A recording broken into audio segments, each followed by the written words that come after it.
तो कहानी कुछ इस तरह से है। एक लड़का जिसका नाम जियान है, वो कॉलेज के बाद से गेम खेलने में बिजी रहा है, जिसके बाद उसे कुछ काम नहीं मिल रहा तो उसने एक प्राइवेट नौकरी चुन ली। अब प्राइवेट नौकरी कैसी होती है ये बात हमें पहले से पता है, तो उसके साथ भी अब ऐसा ही था कि वो ज्यादा पैसे नहीं कमा पा रहा था, लेकिन फिर वो उस नौकरी को छोड़ नहीं सकता था। लेकिन फिर उसे एक और मौका मिलता है और वो अपने पास्ट में चला जाता है। वैसे अब आगे क्या हुआ, यहाँ से यह चीज हमें इस वीडियो को पूरा देखकर ही पता चलेगी। तो कहानी की शुरुआत में हम देखते हैं कि अभी जियान रोज की तरह अपने काम पर यानी कि उस कंपनी में जा रहा था जहाँ पर वो वर्क करता है। वो थोड़ा सा लेट था, लेकिन वो दौड़ते हुए सही टाइम पर पहुंच जाता है। अभी ऑफिस में आने के बाद वो काम तो कर रहा था पर ज्यादा मन नहीं लग रहा था, इस वजह से वो स्क्रीन शिफ्ट करते हुए गेम भी खेल रहा था। तभी वहाँ पर उसका बॉस आता है, लेकिन बॉस उसे देख पाए इससे पहले ही वो स्क्रीन फिर से शिफ्ट कर काम करने लगता है। अब इस तरह से पूरा दिन बीत जाता है और शाम हो जाती है। उसकी छुट्टी शाम के 6 बजे होती है, इसलिए जैसे ही 6 बजते हैं तो तुरंत ही उठकर वहाँ से जाने लगता है। जियान उससे पूछता है कि क्या हम सच में 14 दिन के अंदर किसी गेम को क्रिएट कर सकते हैं, जिस पर उसका दोस्त कहता है कि हाँ ऐसा पॉसिबल है। अभी अभी रिसेंटली एक वेबसाइट निकली है जिस पर हम अगर किसी भी कोड के बारे में लिखते हैं तो अपने आप ही कोड जनरेट हो जाता है, जिस वजह से गेम क्रिएट करना बहुत आसान है, पर वो थोड़ा पैसे लेते हैं। अब जियान ही सुनकर खुश हो गया था। यांग के वहाँ से जाने के बाद वो तुरंत ही उस वेबसाइट को ओपन करता है और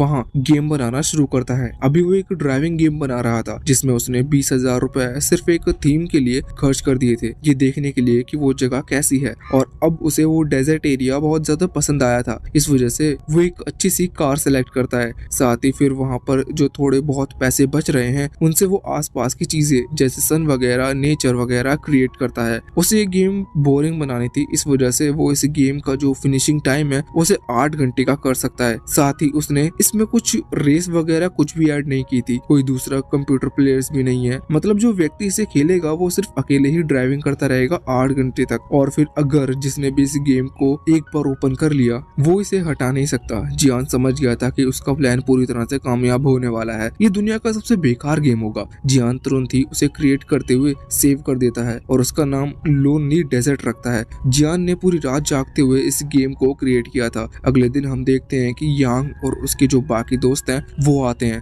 और कहते हैं कि जो पड़ोसी है मतलब कि बाजू के कमरे में जो स्टूडेंट है उन्होंने गेम के लिए चैलेंज किया है। वैसे वो एक गेम बहुत टाइम से खेलते आ रहे हैं, ये जियान वाला गेम नहीं है। इस गेम के दौरान वो जियान को भी इनवाइट करते हैं, पर जियान रात भर जागा था, इस वजह से वो मना कर देता है। अभी यांग बहुत ही बुरी तरीके से कह रहा था क्योंकि वो लोग थोड़े से नूब प्लेयर है। यांग पूछता है कि तुम्हें कोई प्रॉब्लम तो नहीं हो रही क्योंकि हम गेम खेल रहे हैं, शोर हो सकता है। पर इस पर जियान कहता है नहीं मुझे कोई प्रॉब्लम नहीं है। असल में जियान ने अब से जॉब करना शुरू कर दिया है, तब से उसके पास पैसे आने शुरू हो गए हैं और साथ ही वो एंजॉय भी नहीं कर पा रहा क्योंकि उसके पास टाइम की कमी थी और अब वो पैसे कमाकर टाइम बचा सकता है। इसके बाद सीन चेंज होता है और हम एक चाओ नाम के लड़के को देखते हैं जो कि एक कंटेंट क्रिएटर है और उसका सारा कंटेंट गेम के बेसिस पर होता है। जैसे कि कौन सा गेम खराब है तो वो उसका वीडियो बनाता है और कहता है कि इस गेम को बिल्कुल मत खेलो अभी। लेकिन उसकी कोई बेकार गेम नहीं मिल रहा था, साथ ही अभी उसे कोई स्पॉन्सर भी नहीं मिल रहा था। तभी अचानक से उसके सामने लोनली डेजर्ट रोड गेम आता है जो कि जियान ने बनाया है।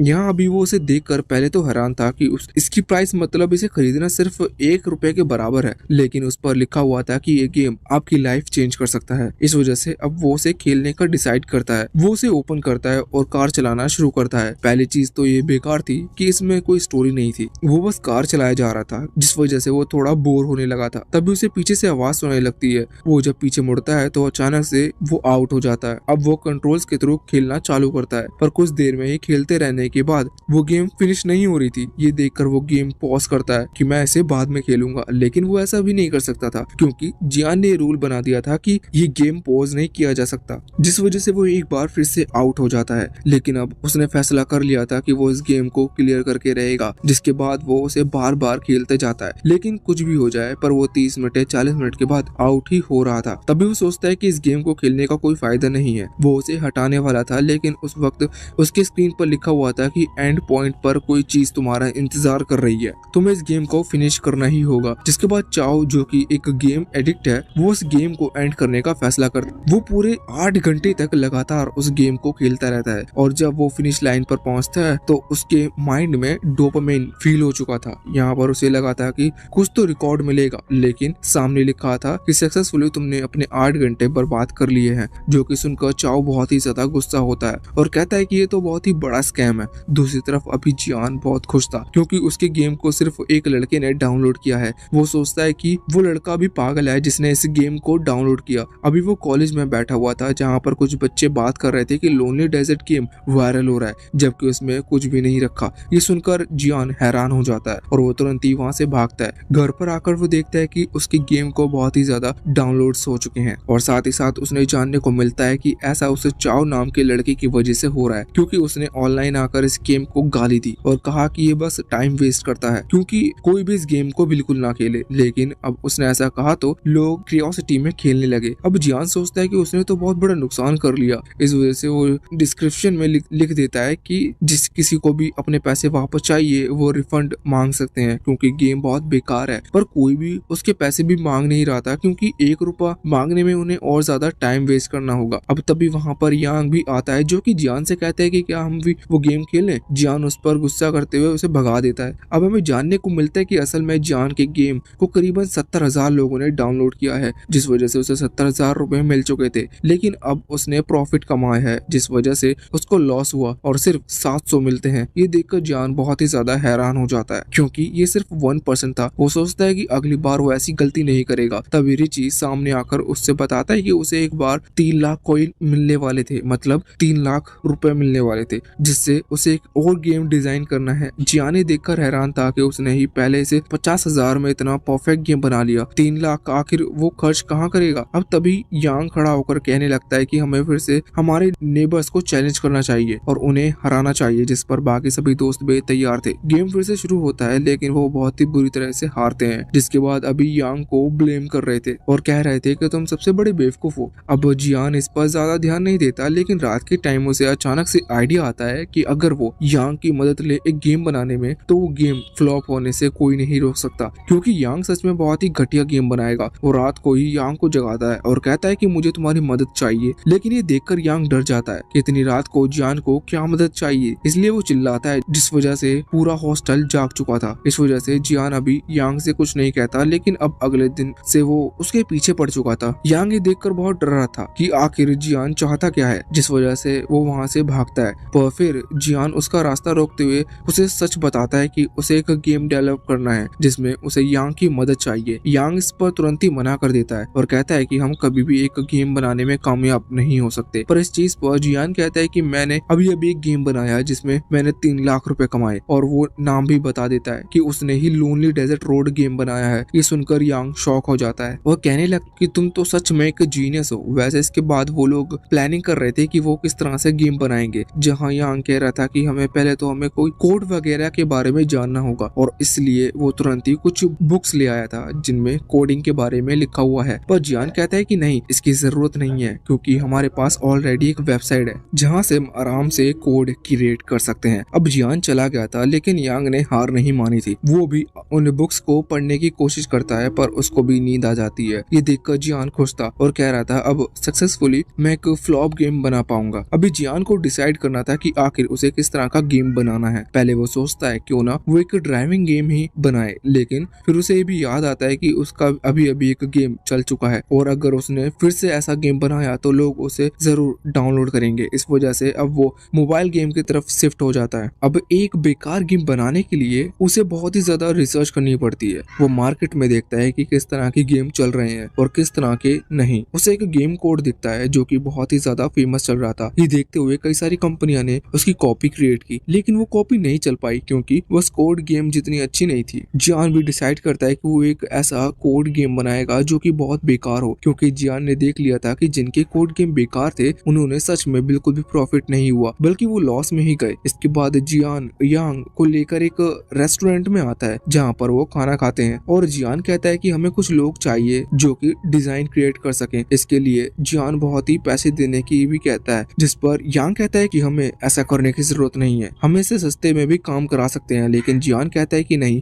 उसके पास 3 लाख हैं जिसे वो पूरा खर्च करते हुए इस गेम को क्रिएट करना चाहता है। यहाँ पर वो यांग से भी कहता है कि गेम में जो क्रिएटर्स होंगे उनकी जो स्टोरी होगी वो तुरंत ही लिखनी है। यांग कहता है कि इससे तो गेम बोरिंग हो जाएगा, पर जियान कहता है कि नहीं, हमें गेम पूरी ईमानदारी से और जितनी आइडिया आ रहे हैं वो सारे अप्लाई करते हुए बनाना है, क्योंकि लोनली लोनली डेजर्ट रोड को भी मैंने बहुत ही ज्यादा प्लानिंग के साथ बनाया था। इस पर यांग हाँ कर देता है और यांग कहता है कि अभी क्यों ना हम इस गेम को जो कैरेक्टर है उन्हें ही डेवलप करें या फिर किसी एनिमल की तरह रखे। जियान को ये आइडिया बहुत ही पसंद आता है क्योंकि इससे गेम और ज्यादा खराब लगेगा, इसलिए वो तुरंत ही पहले तो यांग को जीनियस कहता है और कहता है कि मैं तुम्हें हायर करता हूँ और अब मैं तुम्हें हर महीने 3000 यान यानी कि उस करेंसी की सैलरी दूंगा, जिस पर यांग बहुत ही ज्यादा खुश हो चुका था। अब यहाँ से सीन चेंज होता है, हमें एक आदमी को दिखाया जाता है जो कि अभी कार में बैठकर जा रहा था और यहाँ उसका ड्राइवर कहता है कि लोनली डेजर्ट रोड जिसने बनाया था वो बंदा अभी एक कोड गेम बना रहा है, लेकिन ऑलरेडी कई सारे लोग कोड गेम बनाकर खेल चुके हैं और उसे कुछ और चुनना चाहिए। मुझे नहीं लगता कि इस बार उसका गेम चल पाएगा। लेकिन ये सुनते ही वो आदमी जो कि कार में बैठा हुआ था वो उसे नौकरी से निकाल देता है और कहता है कि आखिर तुम किसी भी क्रिएटिव पर शक कैसे कर सकते हो। इसके बाद अब सीन चेंज होता है और हम जियान को देखते हैं जो कि अभी यांग के साथ एक बोट पर था और वहाँ वो बात कर रहे थे कि गेम को कैरेक्टर को डिजाइन करने के लिए वो किसकी मदद ले सकते हैं। यहाँ पर जियान पहले इस चीज पर रिसर्च कर रहा था, लेकिन यान कहता है कि हमें किसी अच्छे आर्टिस्ट की हेल्प लेनी चाहिए जो कि फेमस हो।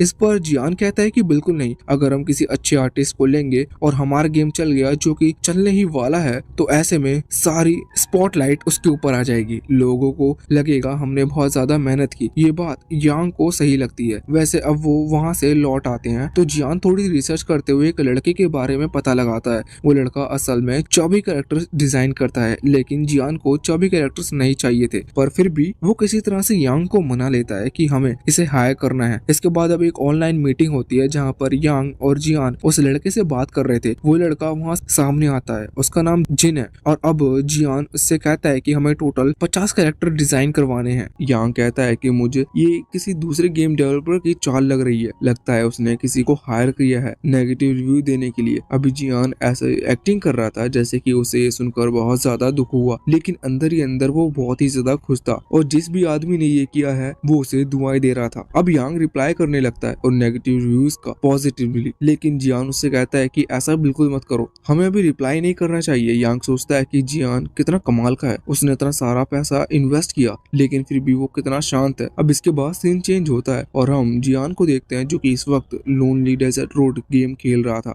वो इसके बाद अपना बनाया हुआ गेम चेक करता है, उसे गेम में कोई भी कमी नहीं लग रही थी, लेकिन वो रिव्यू और डाउनलोड नंबर देखकर थोड़ा उदास था। वो अपने दोस्तों को भी बताता है, जिसके बाद उसके दोस्त कहने लगते हैं कि कितना परफेक्ट गेम है लेकिन ये चल क्यों नहीं पा रहा। तो इस पर जिन कहने लगता है कि शायद ऐसा मार्केटिंग की वजह से हो रहा है, क्योंकि इसके ओनर ने मतलब जियान ने मार्केटिंग ही नहीं की। साथ ही साथ गेम लॉन्च करने से पहले एक गेम पीरियड लॉन्च होता है जिसमें टेस्टिंग की जाती है गेम की, वो भी जियान ने नहीं किया। अब यहाँ पर जिन यांग को कॉल करता है और उसे बताता है, उसे बात करते हुए पूछता है कि आखिर गेम के अंदर सब कुछ सस्ता क्यों है और एक लाइफ लॉन्ग मेंबरशिप है जिसे बाय करने के बाद सारे कार्ड हम फ्री में स्वाइप कर सकते हैं, इससे तो बहुत कम प्रॉफिट होगा। इस चीज पर यांग कहता है कि जियान ने ऐसा इसलिए किया है जिससे कि लोग इस गेम को एंजॉय कर पाए, वो पैसा कमाना नहीं चाहता। ये सुनकर जिन हैरान था, वो कहता है कि जियान तो बहुत ज्यादा अच्छा है, मुझे उसके लिए बहुत बुरा लग रहा है, मैं चाहता हूँ कि ये गेम और ज्यादा लोग डाउनलोड करें। अब यहाँ पर यांग रोने लगता है और कहता है कि जियान ने सारा पैसा पहले ही खर्च कर दिया है, इसी वजह से वो चाह कर भी मार्केटिंग नहीं कर सकता। उसने ये गेम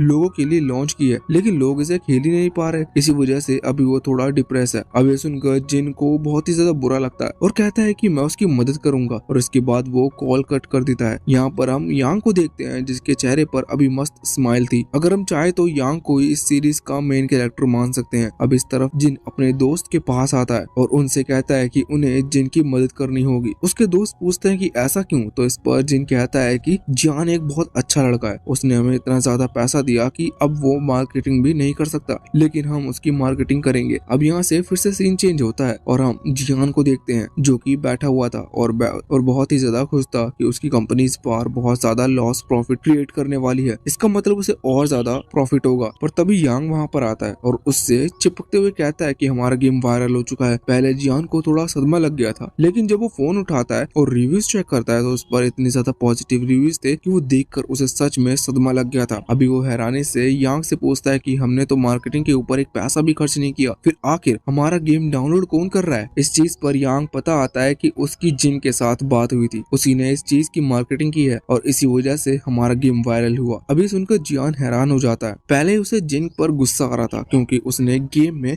बहुत ज्यादा डिटेल्स ऐड कर दी थी, लेकिन अब उसे और ज्यादा ज्यादा गुस्सा आता है क्योंकि डिटेल्स तक तो फिर ठीक था, लेकिन उसने उसका गेम ही वायरल कर दिया। इसी वजह से जियान को अच्छा खासा लॉस होने वाला है। अब वो तुरंत ही जिन को फोन लगाता है। वैसे अभी यांग उसके आसपास नहीं था, इस वजह से वो फ्रीली होकर पूछता है कि आखिर उसने उसकी मार्केटिंग क्यों की। तो इस पर जिन बताता है कि इस गेम को बनाने में जिन ने बहुत मेहनत की थी और उससे बुरा लग रहा था कि उसने इतना ज्यादा हाई पेमेंट लिया कि जिन मार्केटिंग नहीं कर पाया जो उसने खुद ने डिजाइन की थी। वो उसे इतनी अच्छी लगी कि उसने सोचा क्यों ना इसे वायरल कर दिया जाए, इससे आगे और क्लाइंट मिलेंगे। तो इस तरह से देखा जाए तो उसका भी इससे फायदा है। अभी जियान बहुत ज्यादा गुस्सा था, लेकिन वो डांट तो नहीं सकता था। इस वजह से वो बहुत ही ज्यादा गुस्से में थैंक यू जैसा ना लगने वाला थैंक यू जिन को कहता है। अब यहाँ पर जिन बहुत ज्यादा खुश था क्योंकि उसे लग रहा था कि जियान भी बहुत ज्यादा खुश है। दूसरी तरफ हम यांग को देखते हैं जो वैसे तो खुश है, पर अभी वो नेगेटिव रिव्यूज के बारे में सोच रहा था, क्योंकि कोई भी गेम जब शुरुआत में लॉन्च होता है तो ऐसा नहीं है कि उस पर डायरेक्ट नेगेटिव रिव्यूज आए। इसके बाद हम उसी आदमी को देखते हैं। वो आदमी वही है जिसने थ्री किंगडम गेम को बनाया है। थ्री किंगडम गेम वही सेम गेम है जिसकी कॉपी जियान ने की थी और अपना फैंटम जनरल नाम का गेम अभी अभी लॉन्च किया है। अभी जिस बंदे ने उस थ्री किंगडम गेम को बनाया है उसका नाम ली है। वो यहाँ पर अपने असिस्टेंट से बात कर रहा था। उसका असिस्टेंट बताता है कि जियान का गेम फैंटम जनरल वायरल हो चुका है, उसने हमारे गेम की कॉपी की। यहाँ ली को लगता है कि शायद जियान ने जानबूझकर उनकी गेम की कॉपी की है जिससे कि वो ली को नीचा दिखा सके और ये बता सके कि वो ली से ज्यादा बेस्ट है। इस चीज पर अभी ली को बहुत ज्यादा गुस्सा आता है। वो तुरंत ही फैसला करता है कि वो किसी भी कीमत पर जियान की कंपनी खरीद कर रहेगा। इसके बाद अब हम जियान को देखते हैं जो कि अभी वॉशरूम आया हुआ था। वहाँ पर वो कॉल करता है उसी गेम स्टोर वाली को जिसके स्टोर पर जियान वो गेम रिकमेंडेशन पर है। लोग वहीं से उस गेम को डाउनलोड करते हैं। जियान कहता है कि उसे रिकमेंडेशन लिस्ट से हटा दो। ये सुनकर वो लेडी शॉक हो जाती है और कहती है कि मुझे अपने सीनियर से बात करनी होगी क्योंकि ऐसी रिक्वेस्ट आज तक किसी ने नहीं की। अब जियान कुछ देर रुकता है पर तभी उसके सामने रिची आ जाता है जो कि उस पर गुस्सा करते उससे कहता है कि तुम ऐसी चीटिंग नहीं कर सकते। जिसके बाद जियान को मजबूरन कॉल काटनी पड़ती है। अभी जब जियान वहाँ से उदास होकर जा रहा था तभी उसके सामने वो बड़ी सी विंडो ओपन होती है और बताती है कि आज इनका क्लोजिंग डे है, मतलब कि अभी तक गेम ने जितने भी इनका इनाम की है उसका टोटल करना है। जितना भी प्रॉफिट हुआ है मतलब कि कह लो जियान के लिए तो वो लॉस ही है, तो जितना भी लॉस हुआ है वो जियान को मिलेगा। अब वो जियान देखता है कि उसके गेम में इतने कम टाइम में 5 लाख रुपए कमा लिए हैं। ये बहुत ज्यादा बड़ी बात थी, पर लॉस वगैरह सब काट कर उसे सिर्फ 5,000 ही मिलते हैं। अब भले ही 5,000 बहुत ज्यादा हो, मगर 5 लाख मिलने वाले को 5,000 मिले तो उसे दुख तो होगा ही। जियान बहुत दुखी था,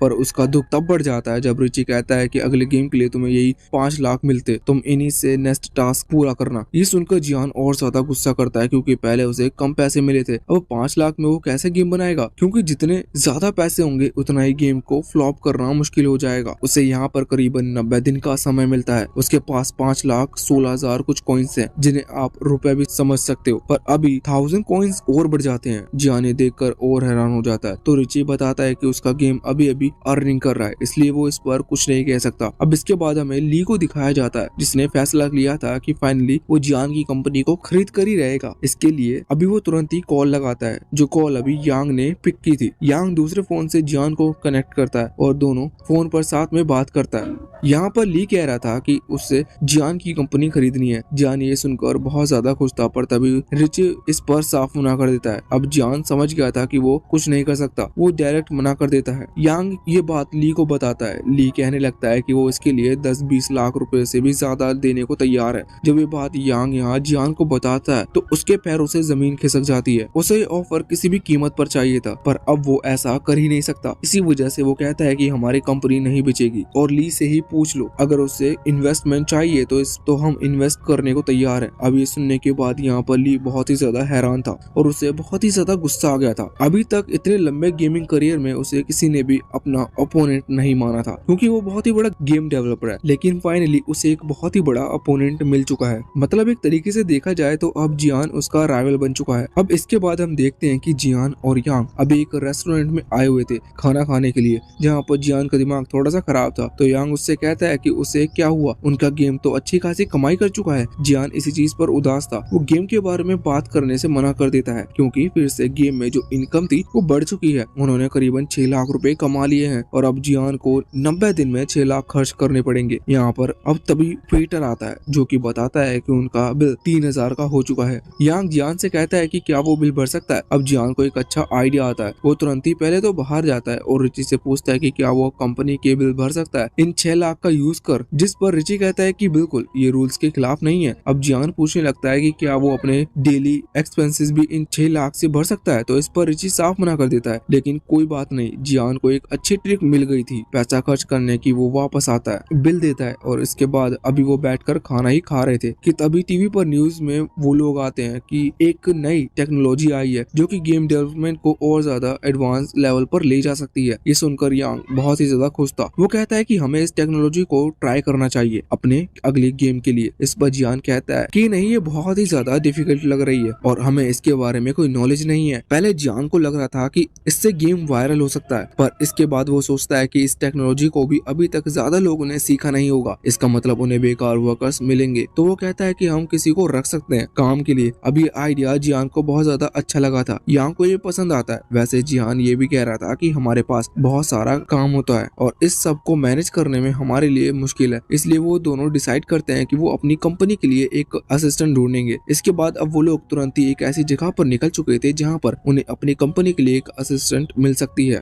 दूसरी तरफ हम एक लिन नाम की लड़की को देखते हैं जो कि किसी स्टूडियो में काम करती है, लेकिन आज उसने फैसला कर लिया था कि वो नौकरी छोड़ देगी क्योंकि यहाँ पर उसे मजा नहीं आ रहा और उसे कुछ ऐसा काम करना है जिससे कि वो किसी के अंडर काम ना कर सके, और अगर किसी के अंडर काम करे भी तो उसे तो सामने वाले का कोई बहुत बड़ा गोल हो। इस वजह से वो नौकरी छोड़ देती है। अब इसके बाद हम वापस से जियान और यांग को देखते हैं जो कि एक दूसरी कंपनी में आ चुके थे। इस कंपनी का काम यही है कि वो क्लाइंट्स को उनकी मर्जी के और उनकी जरूरत के हिसाब से लोग मिलवाते हैं जो कि उनकी कंपनियों के हेल्प कर सकते हैं। अब यहाँ पर उनके सामने एक लॉरेंस नाम का लड़का आता है जिसका काम की क्लाइंट्स को उनकी जरूरत के हिसाब से लोगों से मिलवाने का है। वो यहाँ पर आकर कहता है कि हमारी कंपनी बहुत बड़ी है, तुम बच्चों को यहाँ पर नहीं आना चाहिए था, हमारे रेट बहुत ज्यादा हाई है, इसलिए इससे तुम्हारा और हमारा टाइम वेस्ट होगा। तभी जियान कहता है कि हमें एक असिस्टेंट की जरूरत है और मैं उसे 4 लाख सालाना देने को तैयार हूँ। अब ये बात सुनकर लॉरेंस हैरान था। वो तुरंत ही कहता है कि आप बिल्कुल सही जगह पर आए हैं। वो बुक दिखाने लगता है और पूछता है कि जियान को मेल या फीमेल कैसी असिस्टेंट चाहिए, जिस पर जियान कहता है कि फीमेल असिस्टेंट। तो अब यहाँ पर लुलू नाम की एक लड़की का रिज्यूमे दिखाता है, उसमें लिखा हुआ था कि वो एक अच्छी कंपनी में काम करती है और वो बहुत ही ज्यादा समझदार भी है, लेकिन उसने नौकरी छोड़ दी। जियान पूछता है कि उसने ऐसा क्यों किया, तो इस पर लॉरेंस बताता है कि उसको अपने बॉस नहीं पसंद था और दूसरी चीज ये भी वहाँ के एम्प्लॉयज अच्छे नहीं थे और वो किसी भी मेन के अंडर रहकर काम नहीं करना चाहती, पर वो जियान के साथ काम कर सकती है क्योंकि जियान पैसा भी सही दे रहा है। और दूसरी चीज ये भी कि वो उसके पहले एम्प्लॉयज जियान के साथियों के जैसा नहीं है। अब जियान डील फाइनल करता है और वहाँ से जाने लगता है। बाहर जब वो आता है तो वहाँ उसे लिन बैठी हुई दिखती है जो कि इस वक्त फैंटम जनरल मतलब कि जियान के बनाए हुए उसे गेम की वीडियो देख रही थी। यहाँ जियान कहता है कि ये गेम बहुत ही बेकार है, जिस पर लिन कहने लगती है कि ये नहीं, ये गेम बहुत ही बढ़िया है, गेम डेवलपर ने इसे लोगों के लिए बनाया है ना कि अपनी कमाई के लिए। इस पर जियान कहता है कि हाँ ये तो सब ठीक है, लेकिन इससे जो ग्राफिक्स हैं वो बहुत ज्यादा अच्छे नहीं लग रहे, हर चीज बहुत ही ज्यादा डिटेल में है। इस चीज पर लिन उससे कहती है कि तुम सच में बेवकूफ हो, तुम्हें गेम के बारे में कुछ भी नहीं पता। अब जिन वहाँ से चला गया था। बाद में लॉरेंस लिन के पास आता है और उससे पूछता है कि क्या उसे नौकरी चाहिए, जिस पर लिन कहती है कि हाँ उसे जॉब चाहिए, लेकिन वो उसी कंपनी में काम करना चाहती है जिसने फैंटम जनरल गेम बनाया है। ये सुनकर लॉरेंस बताता है कि अभी भी जिस लड़के से तुम बात कर रही थी उसी ने इस गेम को बनाया है और वही इस कंपनी का ओनर है। ये सुनकर लिन हैरान थी। वो तुरंत ही वहाँ से भागती है, लेकिन जब वो बाहर आती है तो वहाँ पर जिन नहीं था। वो सोचते हैं कि शायद उसने अपनी ड्रीम जॉब खो दी। इस पार्ट की शुरुआत में हम देखते हैं कि जियान अभी एक कैफे के अंदर बैठकर लुलू का वेट कर रहा था। कुछ देर में लुलू वहाँ आती है और अपना बायोडाटा जियान को बताती है और ये भी कहती है कि लॉरेंस ने उसे बताया कि जियान का जो स्टार्टअप है यानी कि गेम डिजाइनिंग का वो कितना ज्यादा यूनिक है और जियान ने शुरुआत में ही बहुत अच्छी ग्रोथ पाली है। इसी वजह से उसे जियान की कंपनी पसंद आई और वो वहाँ पर काम करना चाहती है। अभी यहाँ पर लुलू ये भी कहती है कि अगर जियान को कोई डाउट हो या फिर उसके बारे में कुछ पूछना हो तो वो पूछ सकता है। अभी ये सुनकर जियान थोड़ा सा हैरान था क्योंकि उसे नहीं पता कि उसे क्या क्वेश्चन पूछने चाहिए, क्योंकि वो जिंदगी में पहली बार किसी को अपॉइंट कर रहा है। इससे पहले उसने सिर्फ यांग को अपॉइंट किया था जो कि उसका दोस्त है। इस वजह से उसके साथ उसे ऐसी कोई प्रॉब्लम नहीं हुई। जियान कहता है कि मुझे कोई क्वेश्चन नहीं पूछने, मैंने तुम्हारा बायोडाटा देखा है और लॉरेंस बता रहा था कि तुम एक बहुत ही अच्छी पर्सन हो और असिस्टेंट बनने के लिए बिल्कुल परफेक्ट। यहाँ पर लुलू पहले तो उससे थैंक यू कहती है और फिर बोलती है कि ठीक है तुम अभी से काम ज्वाइन करने को तैयार हो। जियान कहता है कि वो सब तो ठीक है, मुझे तुम्हारी जरूरत बस ज्यादातर एडवाइस के लिए चाहिए होगी, जिस पर लुलू हाँ करती है। और पर जियान बताता है कि अभी उनके पास कोई भी ऑफिस नहीं है, जो सुनकर लुलू हैरान हो गई थी क्योंकि एक गेम डेवलपर को एक ऑफिस की जरूरत पड़ती है वरना वो कंप्लीट नहीं कह कहलाई जा सकती। अब इसलिए जियान शोन नाम के एक आदमी के पास आ गया था जो कि ब्रोकर है और रेंटिंग पर जगह देता है। अभी जियान उससे एक ऐसी जगह के बारे में पूछता है जो कि सबसे परफेक्ट हो, जिसके बाद शोन उसे एक टावर में ले आया था जहाँ पर वो उसे ऐसा फ्लोर दिखाता है जो सबसे ज्यादा महंगा है लेकिन वो सबसे ज्यादा कंफर्टेबल और अच्छा भी है। लुलू जियान को बताता है कि ये सिर्फ इसी टावर का नहीं बल्कि इस पूरी सिटी का सबसे ज्यादा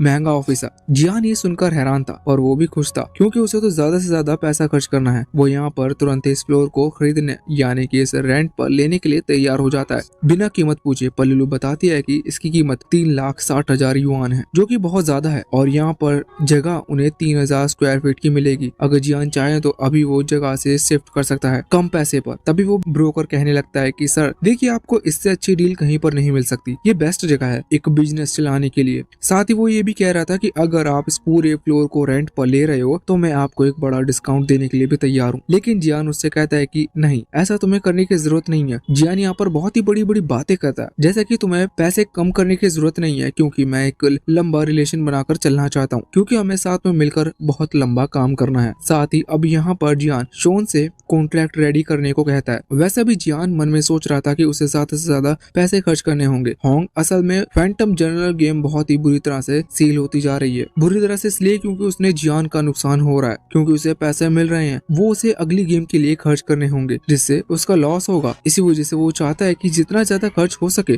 उतना खर्च, जिससे अंत में वो जो गेम बनाएगा वो बिल्कुल बेकार बने। अब कुछ समय बाद हम देखते हैं कि लिलू आकर बताती है कि कॉन्ट्रैक्ट साइन हो चुका है और अभी ये फ्लोर उनका है। यहाँ पर अभी वो कह रही थी कि हमें सबसे पहले यहाँ पर फर्नीचर लगाना होगा। वो जियान से पूछती है कि आखिर उसका बजट कितने तक का है। जियान थोड़ा सोचता है और कहता है कि हम 20 लाख का बजट मानकर चल सकते हैं, जो सुनकर लिलू हैरान थी। पर तभी रिची वहाँ जियान से कहता है कि वो चीटिंग नहीं कर सकता, ऐसा करना बिल्कुल गलत है। जिसके बाद जियान बजट को कम करते हुए कहता है कि ठीक है, हम 8 लाख का बजट रखेंगे। लेकिन लिलू अभी भी हैरान थी क्योंकि उसके हिसाब से शुरुआत के लिए बजट जरूरी से ज्यादा है। पर वो बात मानती है और बाद में 8 लाख से सबसे बेस्ट सामान यानी फर्नीचर, कंप्यूटर्स, ये सब लाकर वहाँ सेटअप कर देती है। अब इसके बाद में वो जियान से पूछ रही थी कि आखिर उसके ऑफिस में किस तरह के फर्नीचर लगाने हैं, जिस पर जियान कहता है कि उसके ऑफिस के लिए ज्यादा खर्चा करने की जरूरत नहीं, उसे ज्यादा फर्नीचर नहीं चाहिए। वो ऐसा बस इसलिए कह रहा था कि उसके रूम में टेबल, फर्नीचर, कंप्यूटर ये सब ना हो, जिससे कि उसे भी काम ना करना पड़े, क्योंकि वैसे भी उसे तो गेम खराब ही डेवलप करनी है। अब यहाँ पर उसके लिए जो ऑफिस है वहाँ का जो एक कार्ड होता है जिसे स्वाइप कर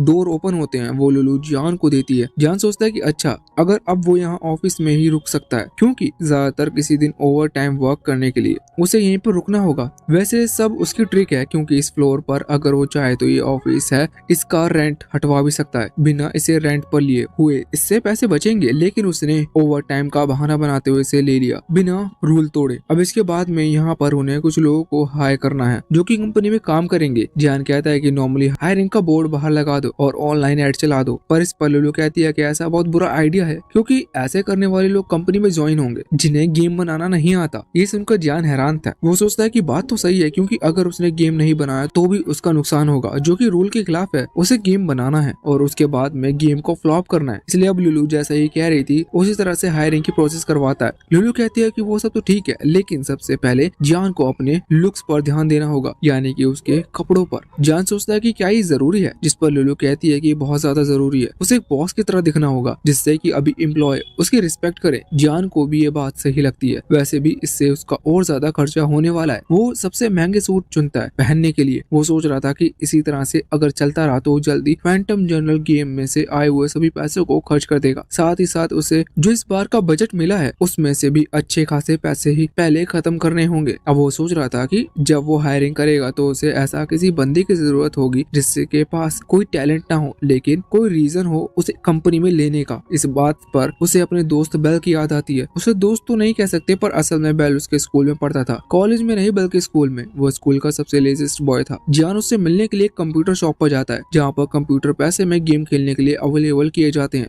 बेल वहीं पर बैठा हुआ था। वो एक गेम एडिक्ट है और कोई छोटा मोटा गेम एडिक्ट नहीं, बहुत ही ज्यादा खतरनाक वाला। उसके लिए 24 घंटे कम है गेम खेलने के लिए। अब इसे कुछ टाइम पर निकाल दिया गया था क्योंकि उसकी जो रिपोर्ट थी वो बहुत ही ज्यादा बेकार थी। जियान उसके पास इसलिए आया था जिससे कि वो उसे अपने गेम डिजाइनर जॉब के लिए हायर कर सके। जियान यहाँ उसके पास आकर बैठता है और कहता है कि उसे अपनी कंपनी के लिए एक गेम डिजाइनर की जरूरत है, क्या बेल उसकी कंपनी को ज्वाइन करेगा। जिस पर बेल को अलग लग रहा था कि जियान बस एक स्कैमर है, इस वजह से वो उसकी बात पर ज्यादा ध्यान नहीं देता। पर तभी तभी जियान वहाँ टेबल पर एक पैसे की गड्डी रखता है और कहता है कि उसे सच में एक गेम डिजाइनर की जरूरत है और ये जो पैसे उसने रखे हैं वो एडवांस सैलरी के तौर पर हैं। अभी बेल समझ गया था कि जियान झूठ नहीं कह रहा, लेकिन बेल बताता है कि वो गेम डिजाइन के बारे में कुछ भी नहीं जानता, जिस पर जियान कहता है कि उसे बेल पर पूरा भरोसा है। उसके पास असल में बहुत ही ज्यादा अच्छी कंप्यूटर्स है जो कि बेल को प्रोवाइड करेगा, उसे बस अपनी क्रिएटिविटी थिंकिंग का यूज करना है। वो यहाँ बेल के करीब आते हुए कहता है कि उसका सपना है कि वो दुनिया का सबसे बेहतरीन गेम बनाए,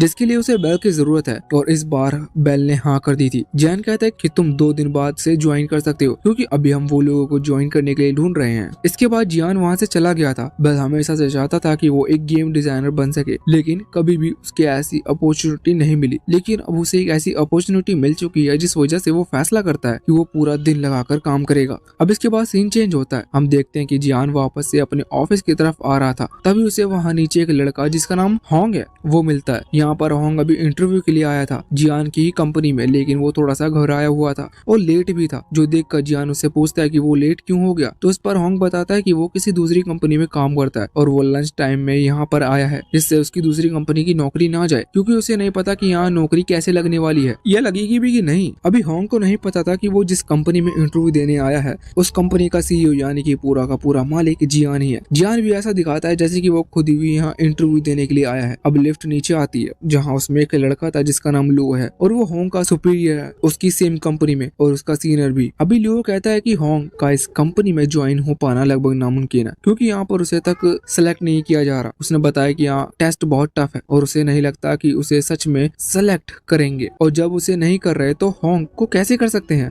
इसके बाद अब जियान होंग दोनों ही वहाँ लिफ्ट में चढ़ गए थे। अब लिफ्ट में जाते वक्त जियान होंग से लुओ के बारे में पूछता है ये कौन था, जिस पर होंग बताता है कि ये उसका सीनियर है जो हर चीज में परफेक्ट है और एक लीड गेम डिजाइनर है। अब जब लुओ का सिलेक्शन नहीं हो सकता तो फिर मेरा कैसे होगा। वो सभी ऐसा कह रहा था, तभी जब वो ऊपर पहुंचता है तो यहाँ वो लोग अभी ऑफिस की तरफ बढ़ रहे थे, जहाँ जियान आगे आता है और उसे देखकर बाहर खड़ी गर्ल्स उसका वेलकम करती है बॉस की तरह। ये देखकर होंग बहुत ही ज्यादा हैरान हो जाता है। उसे जानने को मिलता है कि जियान सच में यहाँ का सीईओ और बॉस है। जियान उसे अपने ऑफिस में बुलाता है और उससे कहता है कि वो कितनी सैलरी लेना पसंद करेगा, जो सुनकर होंग हैरान था। उसके लिए सब एक सपने की तरह था। सोंग थोड़ा सोचता है और कहता है कि 2000 युआन हर महीने के लिए काफी है। जियान कहता है ये तो बहुत ज्यादा कम है, नॉर्मल एक्सपीरियंस को देखा जाए तो 2000 में तो सिर्फ गुजारा ही हो सकता है और ऐसे में तुम्हारा मन नहीं लगेगा यहाँ काम करने के लिए, इसी वजह से मैं तुम्हें 4000 युआन देता हूँ। ये सुनकर अभी होंग की खुशी दुगनी हो चुकी थी। वो यहाँ पर जियान से कहता है कि वो कंपनी के लिए अपना सब कुछ सेक्रीफाइस करने के लिए तैयार है और अपना बेस्ट देगा। अब कुछ देर बाद हम देखते हैं कि जब जियान अपने ऑफिस में बैठा हुआ था तभी वहाँ पर लुलु आती है, जो कि बताती है कि वो एक लड़की जॉब के लिए जियान से मिलना चाहती है और पर्सनली कुछ बात करना चाहती है। हम देखते हैं कि लड़की और कोई नहीं बल्कि लिन थी, जिसे पता चला कि जियान की कंपनी लोगों को ढूंढ रही है काम के लिए। इसी वजह से वो वहाँ पर अभी जियान से पूछने के लिए आई है उसे एक ऐसी कंपनी मिल सके जहाँ के लोग पैशन को फॉलो करते हो, ना कि पैसों को। अब यहाँ पर जियान लुलु से धीरे धीरे लिन के बारे में डिटेल मांगता है। लुलु बताती है कि असल में लिन पहले दूसरी कंपनी में काम किया करती थी, जहाँ पर वहाँ के लोग यानी कि जो बॉस वगैरह थे वो खुद इसे कंपनी से निकालना चाहते थे, लेकिन फिर इसने खुद ही कंपनी छोड़ दी। ये सुनकर जियान खुश हो गया था। वो सोच रहा था कि हम ऐसे ही तो एम्प्लॉय चाहिए जिन्हें नौकरी से निकाल दिया गया। अब यहाँ पर जियान तुरंत ही लिन को अपनी कंपनी में एक्सेप्ट कर लेता है। अब अगले सीन में हम देखते हैं कि यांग को दिखाया जाता है, जो कि अभी वहाँ कॉलेज के ड्रॉम में यानी कि हॉस्टल में था। वहाँ पर अभी बाकी दोस्त उससे जियान के बारे में बात कर रहे थे और पूछते हैं कि जियान कहाँ है, वो कितने दिन से दिखाई नहीं दिया। इस पर यांग कहता है कि वो बाहर काम के लिए गया है, तो शायद उसने वहीं पर कोई जगह रेंट पर ले ली होगी। लेकिन यहाँ पर यांग के चेहरे पर बहुत ही ज्यादा खुशी दिख रही थी। अब इसके बाद सीन चेंज होता है। हम देखते हैं कि सभी लोग सिलेक्ट कर लिए गए थे और उनका काम भी परफेक्ट हो चुका था। काम वाम कुछ नहीं है, बल्कि उन्हें हाईटेक कंप्यूटर दिए गए हैं जिन्होंने बैठकर दिन भर गेम खेलना है। वो सभी चाहते थे कि वो एक ऐसा गेम डेवलप करे जो कि वर्ल्ड वाइड फेमस हो, लेकिन पूरे दिन गेम खेलने के बाद वो बोर हो गए थे। उन्हें समझ में नहीं आ रहा था कि जियान आखिर चाहता क्या है। तभी सभी को क्वेश्चन करते हुए देख लिन यहाँ पर खड़ी होती है और कहने लगती है कि उन्हें इसके बारे में नहीं सोचना चाहिए। असल में जियान उन्हें गेम इसलिए खिलवा रहा है जिससे कि वो लोग सभी फेमस गेम में ग्लिचेस को फाइंड कर सके, जिससे कि वो ऐसा गेम बनाए जिसमें कि ग्लिच ही ना हो। सभी लोग मोटिवेट हो जाते हैं। इस तरफ होंग को बेल को देखते हैं, जो कि अभी जिस गेम को खेल रहा था उस गेम के पीक लेवल यानी कि जहाँ से आगे कोई लेवल नहीं हो सकता वहाँ पर पहुँच चुका है। वैसे बाकी सभी भी यही सोच रहे थे कि आखिर जियान बाहर क्यों नहीं आता, मतलब कि जब से उन्होंने काम स्टार्ट किया है तब से जियान एक भी बार उनका काम देखने यानी कि उनसे मिलने के लिए नहीं आया। वो हमेशा अपने ऑफिस में रहता है। अब हम जियान को देखते हैं जो कि अभी क्राउच यानी कि सोफे पर मस्त पड़ा हुआ था और वाटरमेलन खा रहा था। वो सोच रहा था कि सच में कंपनी चलाना बहुत ही ज्यादा मुश्किल काम है, क्योंकि उसके पास तो कोई काम ही नहीं है। अभी वो ये भी सोचता है कि आखिर वो किस गेम को बनाए, क्योंकि उसके पास टाइम तो है पर अभी उसे एक फ्लॉप आइडिया ढूंढना होगा। तभी वो सामने टीवी पर चल रही मूवी को देखता है जिसमें फाइट हो रही थी। वो समझ जाता है कि उसे एक एक्शन शूटिंग गेम बनाना है। अब बाहर हम देखते हैं कि बेल रिंग होती है, इसका मतलब सभी की छुट्टी हो चुकी है। अब उन्हें वापस जाना है घर पर, मगर वो सभी दुखी थे क्योंकि उन्होंने दिन भर कुछ भी काम नहीं किया, और वो इसलिए दुखी है क्योंकि उन्होंने सच में कुछ भी काम नहीं किया, जो कि अच्छी बात है। पर तभी अचानक से जियान वहाँ पर आता है और सबसे पहले उनसे माफी मांगते हुए कहता है कि वो यहाँ अभी इतना टाइम से इसलिए नहीं आ रहा था क्योंकि वो अपने नेक्स्ट गेम की आइडिया के बारे में सोच रहा था। उसने फैसला किया है कि वो एक शूटिंग गेम बनाएंगे। यहाँ ऑफिस में आने के बाद वो उन दोनों को समझाता है कि उन्हें इस गेम की जो स्टोरी लाइन है उसे बहुत ही ज्यादा लंबा रखना है, जिससे कि लोगों को कैरेक्टर्स के बारे में और बाकी सभी के बारे में अच्छे से समझ आ सके। साथ ही वो उन्हें और बाकी चीजें भी बताता है, जैसे कि उन्हें सभी गेम्स और ऑब्जेक्ट कूल रखने हैं। दूसरी चीज की सभी गन्स परचेज पर लगी होनी चाहिए, इसका मतलब वो पैसे देकर उन्हें खरीद सकते हैं। अब ये बात होंग को समझ में नहीं आ रही थी और थोड़ी सी गलत भी लग रही थी। जियान का मानना था कि अगर वो ऐसा करेगा तो गेम पक्का फ्लॉप हो जाएगा, पर होंग सोच रहा था कि ऐसा करने से कंपनी की रेपुटेशन खराब होगी। वो घबराते हुए और कांपते हुए कहता है कि हमें ऐसा नहीं करना चाहिए क्योंकि हम पहले भी काफी चीजें फ्री में दे चुके हैं। इसी वजह से अगर हम इस बार शुरुआत में भी सभी चीजें को सेल कर लेंगे तो इससे रेपुटेशन को फर्क पड़ेगा। साथ ही वो ये भी कहता है कि अगर स्टोरी लंबी हुई और वो जो कंट्रोलर्स हैं वो बिगनर फ्रेंडली हुए तो इससे गेम ज्यादा सीरियस या फिर इंटरेस्टिंग नहीं रह पाएगी। लेकिन जियान उससे कहता है कि नहीं, उसने ये सब सोच के डिसाइड किया है और वो चाहता है कि इस चीज को सोचते हुए वो सारे काम करें और गेम का ड्राफ्ट वर्जन एक हफ्ते के अंदर जियान को दे दे। इसके बाद अब जियान वहाँ से चला गया था। वो सोच रहा था कि उसका गेम जरूरी फ्लॉप हो जाएगा, जो कि वो चाहता है। वैसे वो देखते हैं कि जब वो कुछ दिनों से अपने हॉस्टल नहीं गया है, इस वजह से अब वो हॉस्टल की तरफ निकल गया था। वो बाहर आने के बाद देखता है कि बेल अभी बैठकर कंप्यूटर पर गेम खेल रहा है। पूरे ऑफिस में सिर्फ बेल को ही ओवर टाइम करने की परमिशन है, क्योंकि वो वैसे भी गेम खेलेगा, जिस वजह से वो कोई काम नहीं करेगा। और जियान ये सोचता है। जियान वहाँ से चला जाता है तो हम देखते हैं कि असल में वहाँ पर होंग भी छुपा हुआ था। वो जानबूझकर छुपा था क्योंकि उसे ओवर टाइम करने की परमिशन नहीं है, और वो इसलिए छुपा है जिससे कि वो ओवर टाइम करते हुए आने वाली गेम पर रिसर्च कर सके और वो दोनों आपस में बात कर सके। अभी रात हो गई थी, वो गेम के बारे में ही डिसाइड कर रहे थे। बेल कहता है कि जियान ने जो शुरुआती गेम क्रिएट किया है वो बहुत ही कम बजट पर क्रिएट किया गया है, लेकिन वो बहुत ही ज्यादा पॉपुलर हुआ क्योंकि जियान ने उसके अंदर अपनी इमेजिनेशन को लगाया। हमें भी अपनी इमेजिनेशन का कमाल दिखाना होगा, सभी चीज बेस्ट बन पाएगी। यहाँ पर बेल के हिसाब से इस गेम की शुरुआत समुद्र के बीच एक जहाज से होनी चाहिए।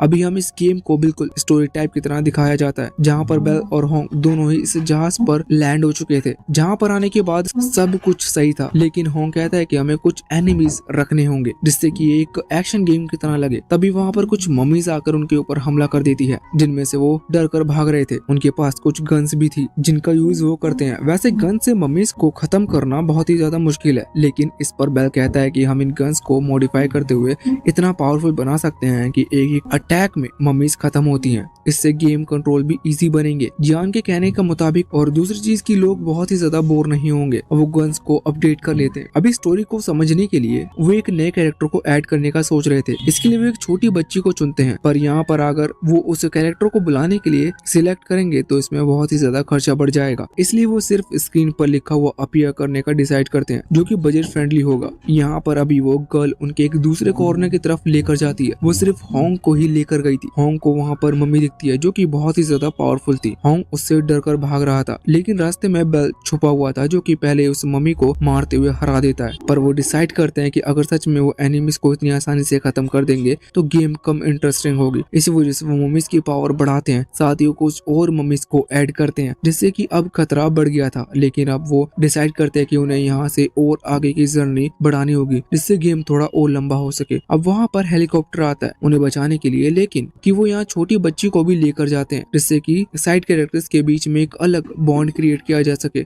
जिससे कि गेम और ज्यादा इंटरेस्टिंग हो। अब यहाँ बाहर रियल वर्ल्ड में हम देखते हैं कि होंग बहुत ही ज्यादा खुश था, इस गेम के बारे में सिर्फ सोच ही रहा था। वो यहाँ पर बेल की तारीफ करते हुए उसे इमेजिनरी कहता है। अब उसी शाम हम देखते हैं कि आज भी होंग फिर से ओवर टाइम करने के लिए रुक गया था। वो देखता है कि बेल अभी बैठकर कंप्यूटर पर कुछ रिसर्च कर रहा है। अब जब बेल होंग को देखता है तो उससे कहता है कि आखिर तुम आज भी क्यों रुक गए, तुम्हें ओवर टाइम नहीं करना चाहिए, अभी तो हमारे पास बहुत टाइम है। लेकिन इस पर होंग कहता है कि नहीं, उसे प्रपोजल तैयार किया है और वो लगभग तैयार ही होने वाला है, और जियान ने उन्हें ज्यादा टाइम भी नहीं दिया गेम को पूरी तरह से डेवलप करने के लिए, इसलिए उन्हें ओवर टाइम करना ही होगा। वो यहाँ पर अपने प्रपोजल को बताता है है, जिसके बाद बेल उसे कुछ इंस्ट्रक्शन दे रहा था, लेकिन वो क्या बोल रहा था ये चीज होंग को समझ में नहीं आती, जिस वजह से बेल अब उसे कंप्यूटर में वो सब कर कर बताने लगता है। वहीं पर छुप कर अभी यांग ने उन्हें देख लिया था। वो फैसला करता है कि वो ये चीज जियान को बताएगा। अब अगले दिन कॉलेज में हम देखते हैं कि जियान बैठा हुआ था, तभी उसे होंग की तरफ से मैसेज आता है कि उसने उस गेम डिजाइनर का फ्रेमवर्क तैयार कर लिया है। ये देखकर वो हैरान था। वो सोच रहा था कि उसने तो जितना हो सकता था उतने डिस्ट्रक्शन सभी को दिए, फिर आखिर सभी लोग इतनी ज्यादा जल्दी काम कैसे कर रहे हैं। उसी टाइम यांग उससे कहता है कि तुम्हें पता है कि होंग ओवर टाइम कर रहा है। जियान ये सुनकर हैरान था। वो तुरंत ही वहाँ से जाने लगता है होंग को इस चीज का मना करने के लिए, लेकिन तभी यांग बताता है कि वो ओवर टाइम में गेम खेलता है। ये सुनकर जियान तुरंत रुक गया था। वो इस चीज पर खुश था और सोच रहा था कि अच्छा है, होंग कोई प्रोडक्टिव काम नहीं कर रहा। वैसे अब यांग को समझने के लिए वो कहता है कि देखो, एक गेम डिजाइनर को गेम खेलना बहुत जरूरी है। अगर वो गेम खेलेगा ही नहीं तो उसे कैसे पता चलेगा कि उसे अपना गेम किस तरह से बनाना है। इसके बाद जियान उस प्रपोजल को चेक करते हुए होंग को मैसेज करता है कि हाँ, उसने बहुत मेहनत की है और ये प्रपोजल अच्छा है, इसे इम्प्रूव कर सकते हो। दूसरी तरफ होंग जब बाकी सभी को बताता है तो वो सभी बहुत ज्यादा खुश थे और फिर से काम पे लग गए थे। अब इसके बाद हम जियान को देखते हैं जो कि अभी ऑफिस में था और नहा रहा था। वो अभी चेक करता है कि उसके जो पहले बनाए हुए गेम थे वो भी अभी अर्न कर रहे हैं। ये बहुत बुरी चीज थी क्योंकि अब उसे पैसे भी खर्च करने होंगे। वो सोच रहा था कि अब वो और पैसे कहाँ खर्च करे। तभी वहाँ पर यांग उससे मिलने को आता है। यांग थोड़ा गुस्से में था। वो कहता है कि तुमने होंग ओवर टाइम करने से मना किया, इस वजह से अब सभी रूल तोड़ रहे हैं और ओवर टाइम कर रहे हैं। जियान इस सुनकर हैरान था, मगर वो जानता था कि अब जब सभी लोग ओवर टाइम करते हुए गेम ही खेल रहे हैं तो क्यों ना इस अपॉर्चुनिटी का फायदा उठाया जाए।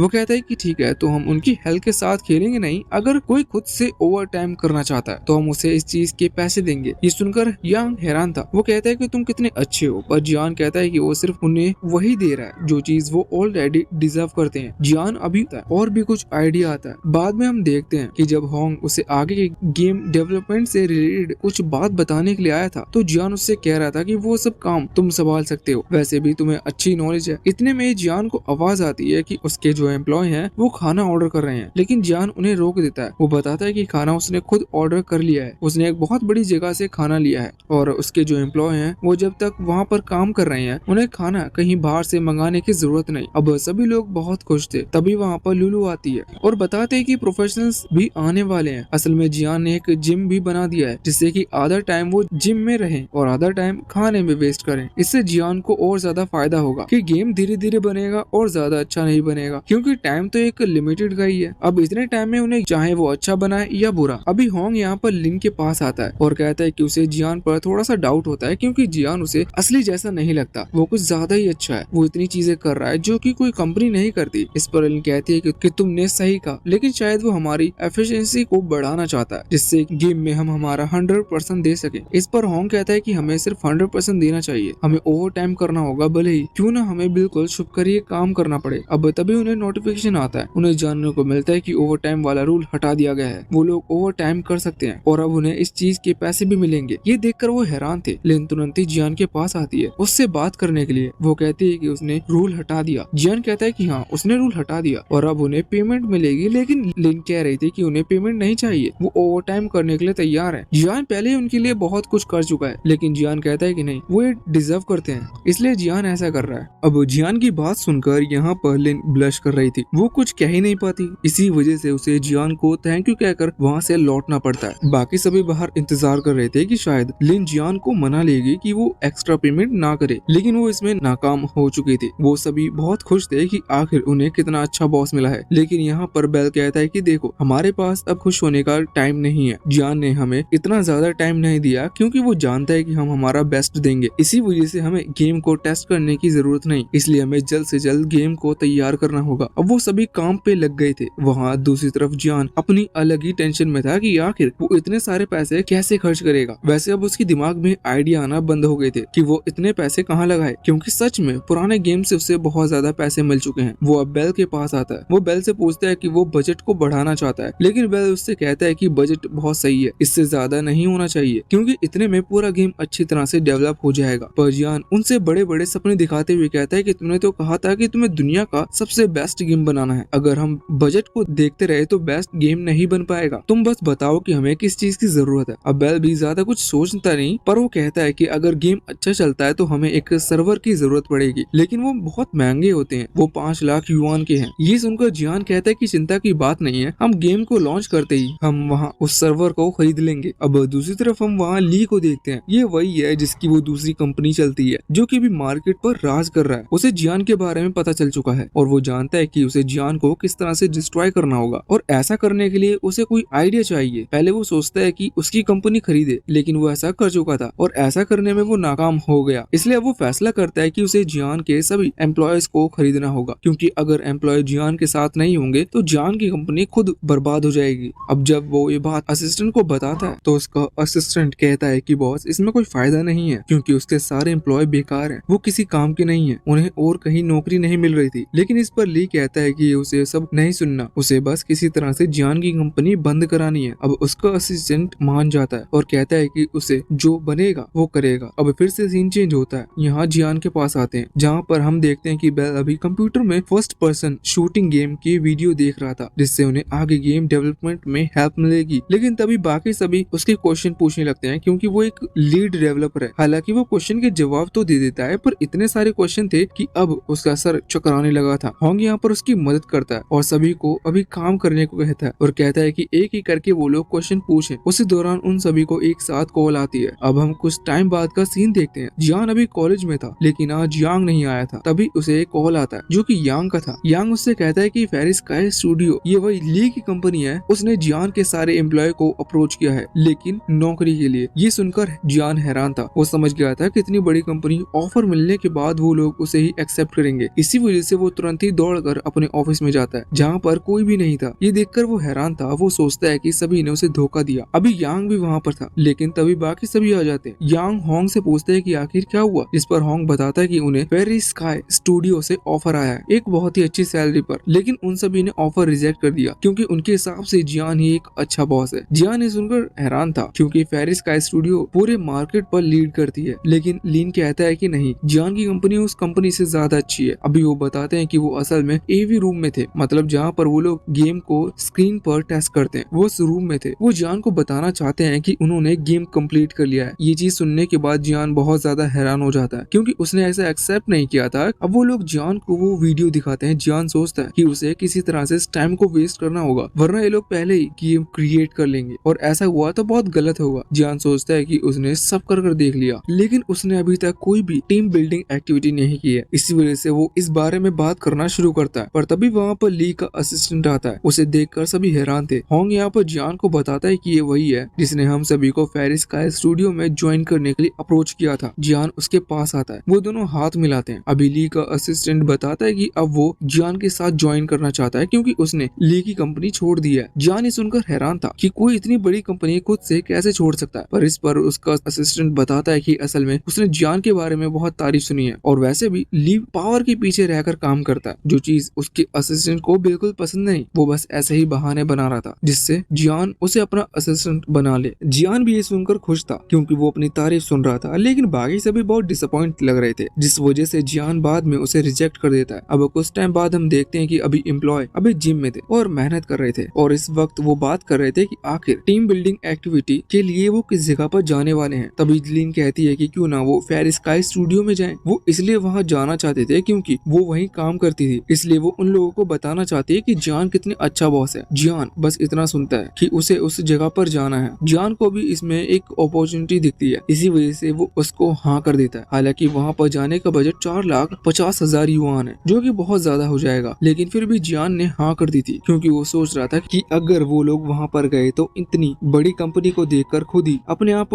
डिमोटिवेट हो जाएंगे। इससे उनका खुद का काम में मन नहीं लगेगा। अब अगले सीन में वो एक रेस्टोरेंट में बैठकर खाना खा रहे, जहाँ पर जियान उन्हें आगे के प्लान के बारे में बता रहा था। लेकिन ये बात सुनकर जियान हैरान था कि वो लोग किसी अच्छे होटल में नहीं रुकना चाहते, वो एक नॉर्मल होटल में रुकेंगे। जियान ने फैसला किया था कि सभी का खर्चा वो उठाएगा, लेकिन इस बात से वो थोड़ा डिसअपॉइंट था कि अब थोड़ा कम खर्चा होगा। वो इस बारे में लुलू से पूछता है, तो लुलू उसे बताती है कि असल में ये चीज लिन ने कही है, क्योंकि उसे पता है कि बजट 1,50,000 युआन का है। अब जियान सोचता है कि उसने तो 4,50,000 युआन का कहा था, शायद लिन गलत सुन लिया। लेकिन अगर अब वो बजट बढ़ाएगा तो शायद इससे रिची उस पर गुस्सा करे और इसके लिए हाँ ना करे। वैसे अब वो यांग से कहते हैं कि हम बहुत ही बड़ी जगह पर जा रहे हैं, हमें उनसे बहुत क्वेश्चन करने होंगे, जिससे कि हम आगे चलकर वो गलतियां ना करें जो कि उन्होंने की हो। इस पर यांग हाँ करता है। हालांकि जियान का प्लान प्लान कुछ और ही था। अगले सीन में वहाँ पर फेरिस स्काई स्टूडियो पर आते हैं। यहाँ पर हम जू नाम के एक लड़के को देखते हैं जो कि इस वक्त काम में लगा हुआ था, लेकिन तभी उसकी असिस्टेंट आकर बताती है कि जियान और उसके एम्प्लॉय यहाँ पर आए हैं अपनी कंपनी को देखने के लिए। अभी जू से नहीं मिलना चाहता था, लेकिन जू के हिसाब से जियान एक बेवकूफ है, पर उसके असिस्टेंट कहते हैं कि जियान कई तरह के सक्सेसफुल गेम क्रिएट किए हैं, इस वजह से हम उन्हें मना नहीं कर सकते, इसलिए अब वो हाँ कर देते हैं। वहाँ असिस्टेंट बाहर आती है, जियान और उसके ग्रुप को अंदर बुलवाती है। जब जियान उस जगह को देखता है तो सोच कि इस तरह की जगह बनाने की में कई करोड़ों रुपए लगेंगे। वैसे अब जियान की मुलाकात पर्सनली में जू से होती है। जू ये देखकर हैरान था कि जियान ने जो सूट पहन रखा है वो उसके सूट से भी बहुत ज्यादा महंगा है। वो अब जियान को थोड़ा सा थ्रेट मारने लगता है। हालांकि जियान तो मन में सोच रहा था कि अच्छा, वो यहाँ पर आने के बहाने एक और महंगा सूट खरीद पाया। अभी जियान को नीचे दिखाने के लिए जू कहता है कि उनकी कंपनी बहुत बड़ी है, इसी वजह से वो खुद उन्हें ये कंपनी दिखाएगा, वरना वो लोग गुम हो जाएंगे। जियान को इस बात से कोई फर्क नहीं पड़ रहा था। अब यहाँ पर जू अपनी कंपनी के फैसिलिटीज के बारे में बताकर जियान को जलाने की कोशिश करता है। साथ ही वो यहाँ पर किसी तरह की लिमिटेड एडिशन डॉल जियान को दिखाने वाला था, जो कि कंपनी ने एक लिमिटेड नंबर में बनाई है। पर तभी वहाँ पर जियान के एम्प्लॉय आ जाते हैं। उन्होंने अभी जू को नहीं देखा था, इस वजह से वो जियान से कह रहे थे कि कंपनी तो हमारी कंपनी से बहुत बेकार है, उन्हें ये जगह बिल्कुल पसंद नहीं आई। लेकिन ये सब बातें अभी जू सुन रहा था। अब इस बात को रोकने के लिए वो तुरंत ही यहाँ पर आता है और लिन को देखते हुए कहने लगता है कि अरे तुम इनके साथ आ गई, तुमने भी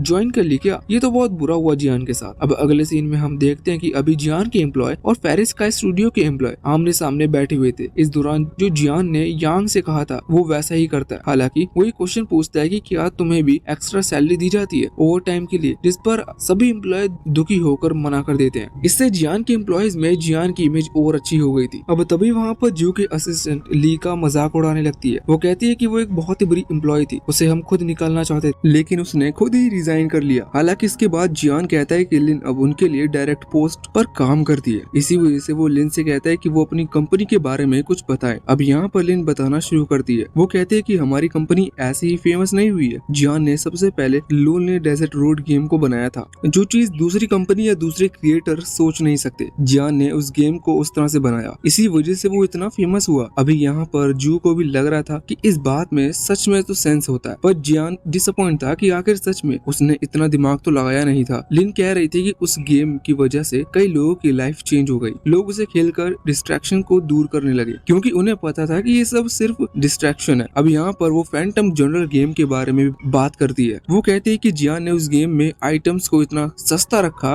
कि लोग खरीद पाए, जिससे लोगों को एक रिच फीलिंग आई कि वो भी गेम में परचेज कर सकते हैं। बाकी गेम में हर चीज बहुत ज्यादा महंगी होती है, इस वजह से लोग सोचते हैं कि ये उनके लिए नहीं है। लेकिन जियान ने प्राइस इतना कम रख दिया कि अगर लोग ना खरीदे तो उन्हें गरीबी महसूस ना हो, और अगर खरीदे तो खुद से अमीर महसूस करें, जबकि फायदा तो कुछ है नहीं। अभी जू को इस बात में भी पॉइंट लग रहा था। वो पहले तो जियान को नीचे दिखाना चाहते थे, लेकिन अब उसे खुद शर्म आ रही है, पर अभी भी उसने हार नहीं मानी। यहाँ पर लिन कह रही है कि जियान सबसे अच्छा बॉस है, और इसके बाद वो अपनी जगह पर बैठती है। अब यहाँ पर जू आगे आता है। वो कहता है कि आप लोगों ने अपनी कंपनी के बारे में बताया, मैं भी हमारे आगे आने वाले गेम बुलेट मार्क के बारे में बताता हूँ। उसके असिस्टेंट तुरंत उसे रोकती है और कहती है कि उसे ऐसा नहीं करना चाहिए, क्योंकि अभी वो राइवल कंपनी के सामने खड़ा है। पर इस पर जू कहता है कि नहीं, जियान के एम्प्लॉय इतने ज्यादा एडवांस नहीं है कि वो इस आइडिया को चोरी भी कर पाए, क्योंकि इसमें उन्हें बहुत मेहनत की है। अभी जियान कह रहा था कि उन सभी को जू की बात पर ध्यान रखना है कि वो क्या कह रहा है। वो ऐसा इसलिए कह रहा है क्योंकि जू उनकी बेइज्जती करेगी तो वो डिमोटिवेट होंगे। अभी यहाँ पर जू बताना शुरू करता है। वो बताता है कि उसने कितनी ज्यादा मेहनत से गेम में सभी वेपन्स को बिल्कुल रियलिस्टिक रखा है, और ड्रॉप आउट भी बहुत चीजें हैं, जिससे कि लोगों को अलग अलग वेपन स्विच करने में ज्यादा टाइम न लगे। यहाँ पर होंग के हिसाब से बुलेट मार्क प्रोजेक्ट एक हाई लेवल प्रोजेक्ट है, मतलब इसके चलने के चांस बहुत ज्यादा है। होंग को लग रहा था ये उनके गेम से भी कई गुना अच्छा है, पर वो तभी जियान की तरफ देखता है। जियान के चेहरे पर इतना कॉन्फिडेंस था कि वो देखकर वो हैरान हो चुका था। होंग को लगता है कि शायद जियान कुछ सोच रहा है या उसके पास कोई और ज्यादा बड़ा प्लान है, पर यहाँ पर जियान तो मन में सोच रहा था कि अगर बुलेट मार्क गेम इतना अच्छा है तो सच में उसका गेम में क्रैश कर देगा। जियान को जितना लॉस होगा उसमें उसका उतना फायदा है। अब वो लोग वहाँ से वापस आ चुके थे। इधर कंपनी में आने के बाद जियान ने अनाउंस कर दिया था कि अभी सभी को वेकेशन लीव मिलेगी, मतलब अगर कोई छुट्टी लेना चाहता है तो वो उसके पैसे नहीं कटेंगे। अब सब खुश थे, पर तभी होंग वहाँ पर आकर सभी से कहता है कि इस टीम बिल्डिंग एक्टिविटी के दौरान उसने एक चीज नोटिस की कि बुलेट मार्क गेम और उनका गेम एक ही डेट पर लॉन्च होगा। इसका मतलब उनके लिए कंपटीशन और ज्यादा बढ़ चुका है। वो सभी से रिक्वेस्ट करता है कि कोई भी वेकेशन लीव पर ना जाए। यहाँ पर बेल भी कहता है कि जियान हमें शायद शायद दूसरी कंपनी को इसलिए देखने के लिए ले गया जिससे कि हम कंपटीशन के बारे में समझ पाएं। अब सभी लोग फैसला करते हैं कि वो पूरी मेहनत करेंगे और अपना बेस्ट देंगे क्योंकि अब बहुत कम टाइम बचा हुआ है। वहाँ दूसरी तरफ ली जू को फोन लगाता है। वो जू से कहता है कि आखिर तुमने अपने गेम के बारे में जियान को क्यों बताया, जिस पर जू कहता है कि उसने ऐसा उनके मोरल को खत्म करने के लिए किया था क्योंकि उनका गेम देखकर वो खुद पर खुद डिसअपॉइंट लग रहे थे। लेकिन इस पर ली कहता है कि नहीं, तुम लोग जियान को कम नहीं समझ सकते। पर जू कहता है कि उसे चिंता करने की जरूरत नहीं, जू सब संभाल लेगा। अब इसके बाद हम वापस से जियान के ऑफिस में आते हैं। वहाँ पर हम देखते हैं कि अभी बेल गेम में छोटी छोटी मिस्टेक्स का पता लगाने की कोशिश कर रहा था। हालांकि उन्होंने इतनी मेहनत की है कि उनमें मिस्टेक मिलना नामुमकिन हो गई है, फिर भी वो छोटी सी छोटी चीज को इम्प्रूव कर रहा था जिससे गेम बिल्कुल परफेक्ट बन सके। तभी वहाँ पर एक एम्प्लॉय आता है। एम्प्लॉय कहता है कि उन्होंने वैसा ही इतना बेस्ट गेम बना दिया है, लेकिन लिन कहती है कि हमें बेस्ट से भी बेस्ट बनाना होगा क्योंकि जियान की इमेज मार्केट में बहुत ज्यादा बड़ी है। इसी वजह से उन्हें उस इमेज के बराबर का गेम डेवलप करना है। इस पर सभी अग्री करते हैं। तभी वहाँ पर लुलू को जियान का एक कॉल आता है। जियान कह रहा था कि वो एक हफ्ते किसी चीज में बिजी है, इसी वजह से एक हफ्ते तक सभी काम लुलू को संभालना है। लुलू हाँ कर देती है। उन लोगों को लगता है कि शायद जियान गेम की मार्केटिंग में लगा होगा, पर हम देखते हैं कि असल में जियान के एग्जाम चल रहे थे जो कि अब पूरे हो चुके हैं। वो सोच रहा था कि आखिर अब वो बाकी पैसे कैसे खर्च करेगा क्योंकि रिची उसे बताता है कि उसके पास 3,61,000 युआन बचे हुए हैं जो कि उसे गेम पूरी तरह से लॉन्च होने से पहले खत्म करने हैं। जियान सोचता है कि वो क्या करे, लेकिन तभी उसे एक और आइडिया आता है। वो अपनी असिस्टेंट यानी कि लुलू को कॉल लगाकर कहता है कि वो एक और टीम बिल्डिंग एक्टिविटी प्रिपेयर करे जिसमें उनका बजट 3,61,000 युआन का है। इस पर लुलू तुरंत ही मान गई थी। अगले सीन में हम उन्हें एक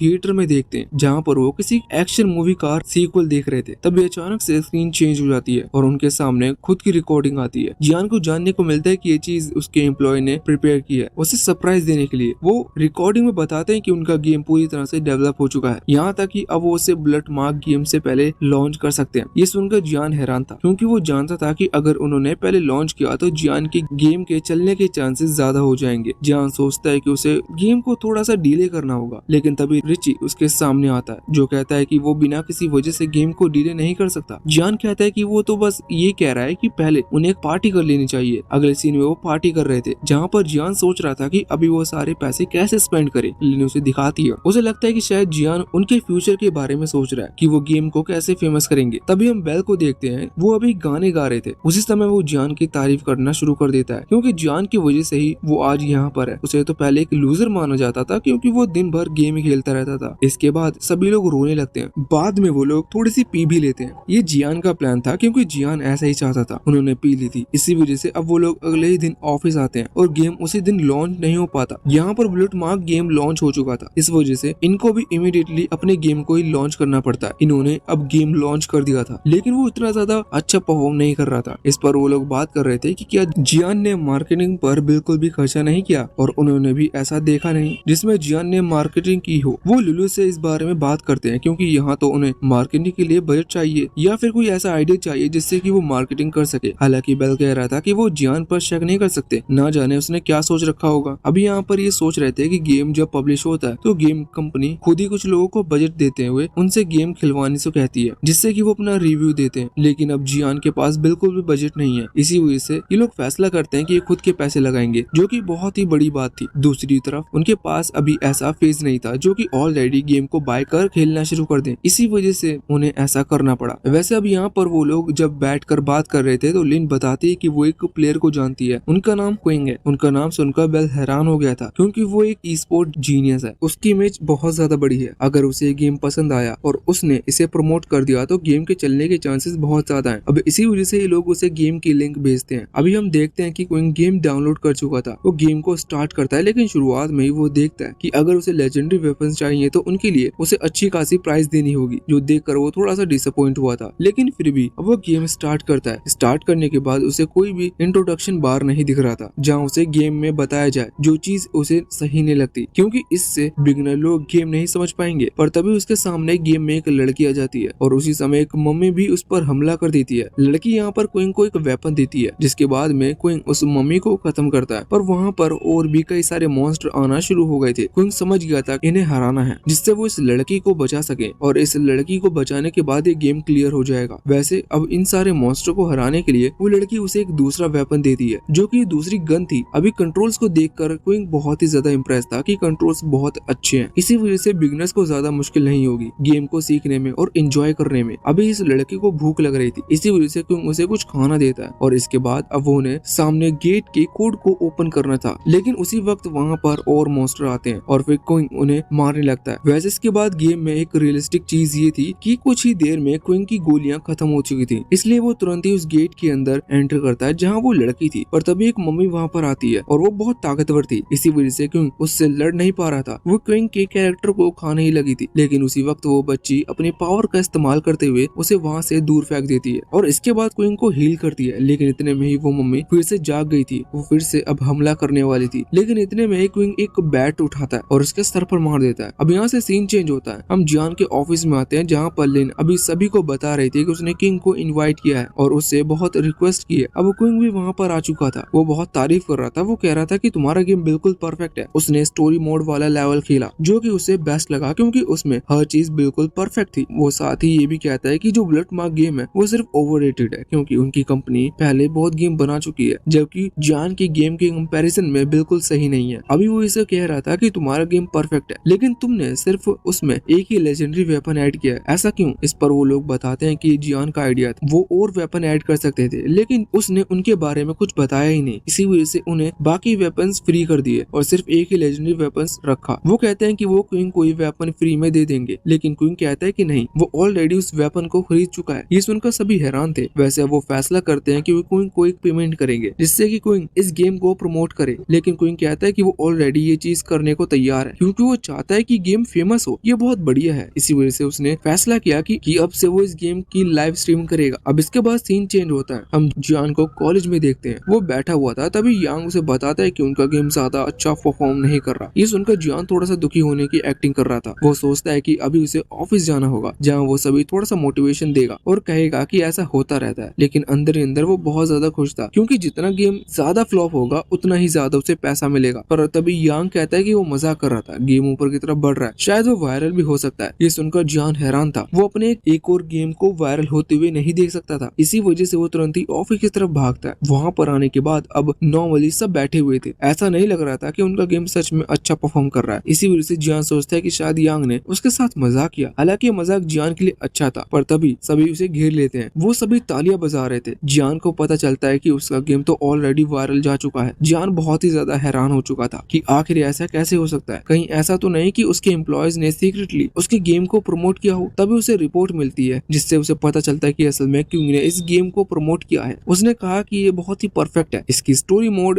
इसके कंट्रोल ए क्लास है। जियान सोच रहा था कि आखिर ऐसा कैसे हो सकता है, उसने तो हर एक चीज प्लान कर रखी थी कि जितना बेकार हो सके उतना बेकार गेम बनाना है। पर तभी सभी हैरान थे, पर बाकी सभी ये मान रहे थे कि जियान शुरुआत से ही इस प्लानिंग में था कि ये गेम बिल्कुल परफेक्ट बनाए, क्योंकि जियान शुरुआत से उन्हें इंस्ट्रक्शन दे रहा है हर एक छोटी चीज पर, और वही एक हर छोटी चीज की तारीफ अभी क्विंग ने की है। जियान अभी इस चीज से बहुत डिप्रेस था, वो जा रहा था, जो चीज देखकर सभी को लगता है कि शायद जियान अपनी सक्सेस को हैंडल नहीं कर पा रहा, और वैसे भी उन्हें ये लग रहा था कि जियान एक नॉर्मल बॉय है जिसे सक्सेस या फेलियर से ज्यादा कुछ फर्क नहीं पड़ता, वो इसको हर सिचुएशन में एक जैसा देखता है। पर जियान अभी सच में बहुत ज्यादा बुरी तरह से डिप्रेस था। वो यहाँ पर टेरेस पर आता है और सोचता है कि उसकी गेम ने अभी इतने कम टाइम में 4 लाख युआन बना लिए हैं, जो कि बहुत ज्यादा है। कुछ टाइम बाद गेम क्लोज डेट आने तक वो मिलियन से भी ज्यादा युआन बना लेगा, जो कि बहुत ज्यादा है। अब तभी वहाँ पर लिन आती है और कहती है कि उसे चिंता करने की जरूरत नहीं। उसे लग रहा था कि शायद जियान अपनी सक्सेस को सही नहीं कर पा रहा, लेकिन जियान को मन में आता है कि शायद रिची उसके साथ तभी से एक गेम खेल रहा है, क्योंकि अगर गेम फेल होता है तो इस चीज जियान की प्राइड दाव पर लगी है। भले ही जियान को पैसा मिले, जियान ने फैसला कर लिया था कि अब वो टॉप पर आकर रहेगा। और अब इसी के साथ ये पार्ट यहीं पर एंड होता है।